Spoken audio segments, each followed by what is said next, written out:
കുറച്ച് പേടിയും ബഹുമാനമൊക്കെ കൊടുത്ത് കഴിക്കേണ്ട സാധനം. മുളക് ബജ്ജി എരിവെള്ള മുളകാണെങ്കിലേ അണ്ടകടാഹം വരെ കത്തും. കടലമാവ്, കോൺഫ്ലവർ, മുളക് പൊടി, മഞ്ഞപ്പൊടി, കായപ്പൊടി, ഉപ്പ്, ആവശ്യത്തിന് വെള്ളം. എന്നിട്ട് ഓരോ മുളകെടുത്തിട്ട് മാവിലങ്ങോട്ട് മുക്ക. അയ്യോ, ഇനി എരിവ് കൂടുതലുണ്ടാവോ മുളകിന്? വഴിയുണ്ട്, ഇപ്പൊ ശരിയാക്കാം.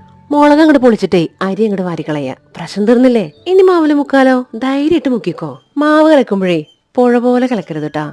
ഇച്ചിരി വെള്ളം ഒഴിച്ചാൽ മതി കേട്ടല്ലോ. പിന്നെ തിളച്ച എണ്ണയിലിടുക, അങ്ങോട്ടും ഇങ്ങോട്ടും മറിച്ചിടുക. കളർ മാറുമ്പോൾ കോരിയെടുക്കുക.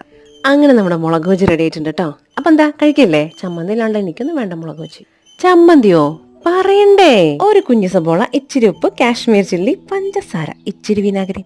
പിന്നെ വീട്ടിലെ അമ്മയുള്ളവരെ അമ്മയോടെ തന്നെ വെച്ചോ. ഇതരയ്ക്ക് നമുക്കേ മിക്സി മതി. എന്താ അവിടെ വേറൊരു സാധനം? ഓ, അപ്പോഴേക്കും അത് കണ്ടോ? അതവിടെ ഇരിക്കുന്ന പാട്ടിൽ ഇരുന്നോട്ടെ. എങ്ങോട്ട് നോക്ക്. ഈ ചമ്മന്തിയിൽ അങ്ങോട്ട് മുക്കിയിട്ടേ മുളക് ബജി ഉണ്ടല്ലോ, കഴിക്കുക അത്ര തന്നെ.